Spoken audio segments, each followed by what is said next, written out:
बारबरोस serial के 3rd episode में खुश आमदीद। प्यारे दोस्तों, जैसा कि आपने पिछले एपिसोड में देखा होगा कि बाबा उरूज अपने छोटे भाई इलियास को अपने मकसद के बारे में बताते हैं जो महज अल्लाह की रज़ा के लिए होता है। इलियास भी अपने भाई की राह पर चलने के लिए तैयार हो जाता है। काफ़ी अच्छे मनाजिर होते हैं। जिन दोस्तों ने अभी तक पिछला एपिसोड नहीं देखा वो हमारे चैनल इन्फो गाइडेंस पर देख सकते हैं। नाजरीन, आज के इस एपिसोड की शुरुआत में हमें इजाबेल के वालिद वीनस दिखाई देते हैं जो कारवां सराय में आ जाते हैं। इजाबेल भी इनके पास ही होती है और जाफ़र झट से जाकर इनके पास बैठ जाता है। लेकिन दोस्तों, अभी तक ये समझ नहीं आई कि ये जाफ़र किसकी तरफ है। इजाबेल के साथ भी राब्ते हैं और इसके बाप के साथ भी। खैर, फिर इसके बाद इनके दरमियान बाबा उरूज के कारनामों के बारे में तज़किरा होता है तो जाफ़र बार बार वीनस को आगाह करता है। ये बातें पास खड़ी इजाबेल भी सुन लेती है और आखिर में वीनस कहता है, ठीक है, अभी तुम जाओ, हम इस मामले पर फिर बात करेंगे।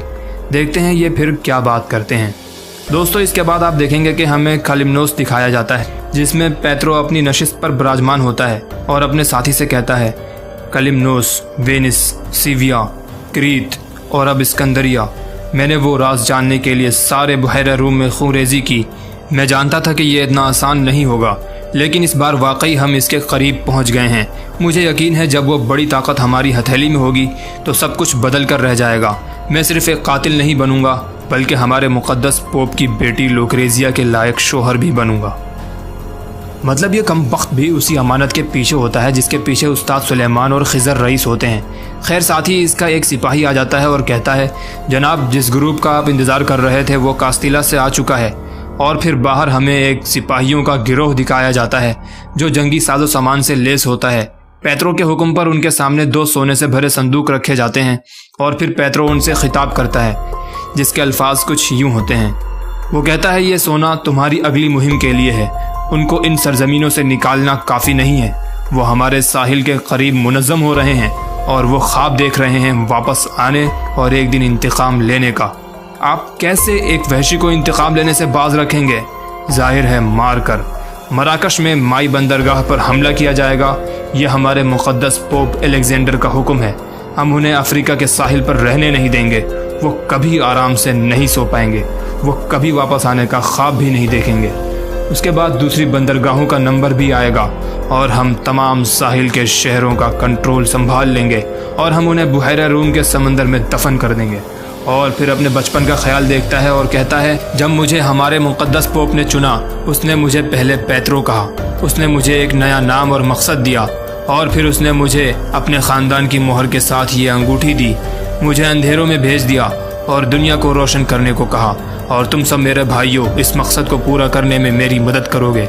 काफ़ी जज्बाती तकरीर होती है कमबख्त की। खैर दोस्तों, यही बातें होती हैं। सब सिपाही तैयार होते हैं और हमें अंगूठी का भी पता चल जाता है कि इसके पास कहाँ से आई। दोस्तों, काफ़ी इंटरेस्टिंग एपिसोड है। वीडियो को आखिर तक लाजमी देखें। नाजरीन, फिर हमें इसके बाद मेदली का साहिल दिखाया जाता है जहाँ पर खिज़र और नीको एक कश्ती के पास होते हैं। नीको बार बार यही कहता है कि मैं तुम्हें यह कश्ती इसहाक आगा की इजाज़त के बगैर नहीं दे सकता। इसहाक आगा मुझे मार डालेगा। तो खिज़र कहता है, इसीलिए मुझे तुम्हारी मदद की ज़रूरत है।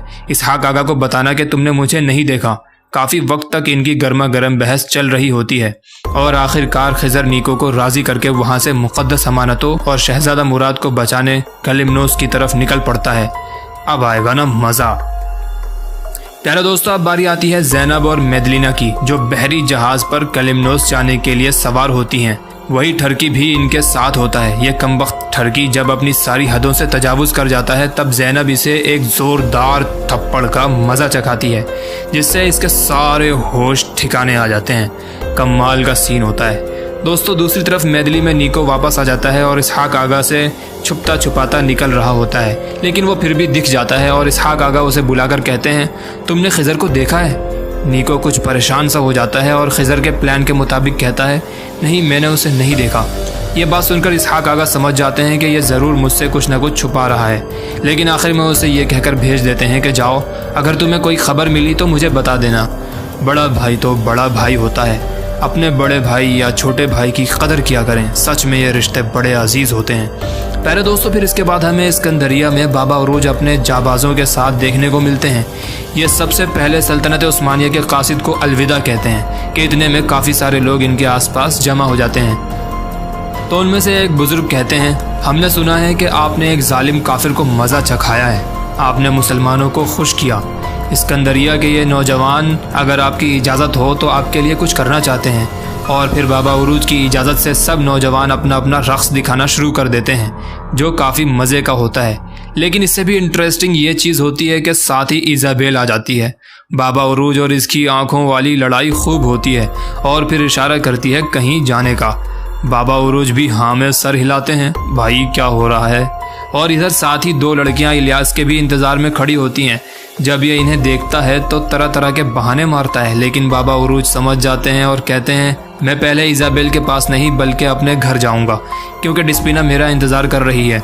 और यूं फिर रात हो जाती है और रात के वक्त सराय में इलियास अपने इर्द गिर्द काफ़ी सारी लड़कियां इकट्ठी करके बैठा होता है और उनको हाल ही में हुई गुज़िश्ता लड़ाई के बारे में बता रहा होता है।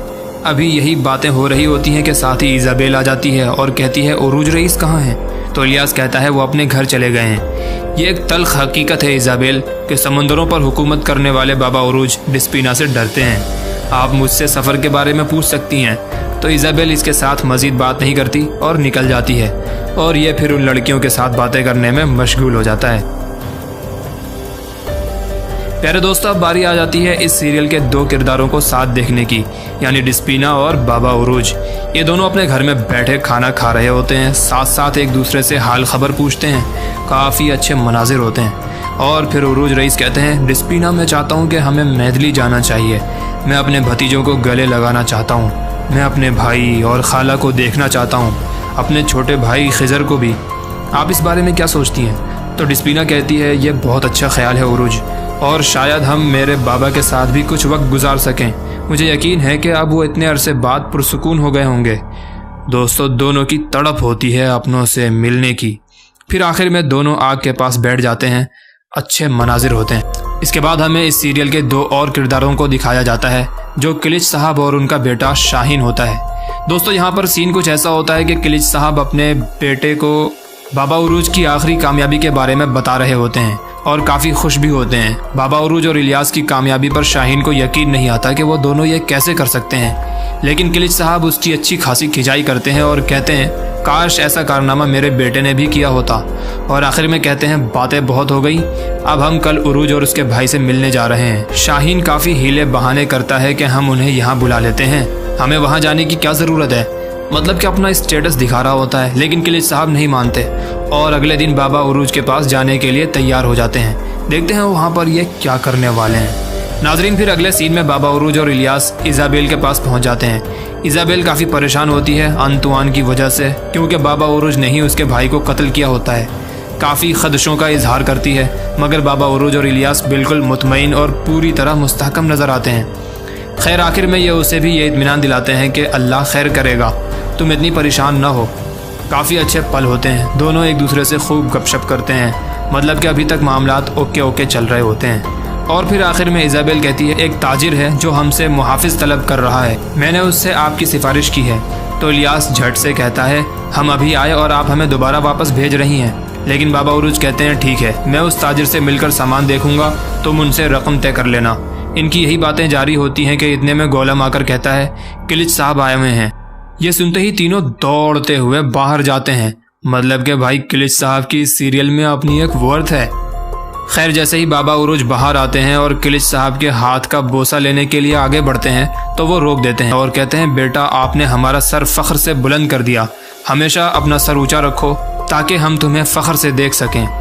फिर गले लगा लेते हैं। काफ़ी बेहतरीन पल होते हैं और काफ़ी देर तक यही मनाजिर चल रहे होते हैं। प्यारे दोस्तों, अब चलते हैं समंदर की तरफ, जिसमें हम एक बहरी जहाज़ देखते हैं और अंतुआन उसमें एक बड़ा सा नेज़ा लेकर बैठा अपने भाई के बारे में सोच रहा होता है कि इतने में एक सिपाही आकर कहता है कि जनाब, वो शख्स जो अपने आप को समंदर का सुल्तान कहता है, जिसने आपके भाई को कत्ल किया, वो अपने भाई इलियास के साथ तिजारत के बहरी बेड़ों की हिफाजत करता है। उनके दो और भाई हैं, खिजर और इसहाक आगा, जो मैदली में पुरसुकून ज़िंदगी जी रहे हैं। ये सुनते ही अंतुआन मुस्कुराता है और कहता है, चलो फिर उनके सुकून को बर्बाद करते हैं, हम मैदली जा रहे हैं। यह कहकर कमबख्त निकल जाते हैं। मतलब कि खिजर या फिर इसहाक आगा के साथ ज़रूर ये लोग कुछ बुरा करने वाले हैं। खैर, फिर हमें दूसरी तरफ मैदली में दिखाया जाता है कि इसहाक आगा मिट्टी के बर्तन बनाने में लगे होते हैं। के साथ ही बाबा उरूज और खिज़र की खाला आ जाती है और कहती है, क्या आप दुकान पर नहीं जा रहे? मैं देख रही हूँ आप जब भी परेशान होते हैं तो आप यहाँ आ जाते हैं। तो इसहाक आगा कहते हैं, मुझे खिज़र की हरकतें बिल्कुल भी पसंद नहीं, वो काफ़ी अरसे से गायब है। वो आते ही उस्ताद सुलेमान के पास चला गया और फिर कल फजर से पहले गायब हो गया। मैंने निकू से पूछा कि वो कहाँ हैं तो उसने मुझे कुछ नहीं बताया। मुझे यकीन है कि वो कुछ कर रहा है। ये भी हो सकता है कि उसने अपना दिल समंदर को दे दिया हो, जैसा कि उरूज ने किया था। काफ़ी परेशान होता है बेचारा अपने भाइयों के लिए। खैर, इनकी खाला भी इनको तसल्ली देती है कि आप फिक्र न करें, वो अपने दोस्तों के साथ ही होगा, जल्द ही वापस आ रहा होगा, आप बेफिक्र हो जाएं। लेकिन प्यारे दोस्तों, हम आप लोगों को दिखाते हैं कि असल में खिज़र अब कहाँ है।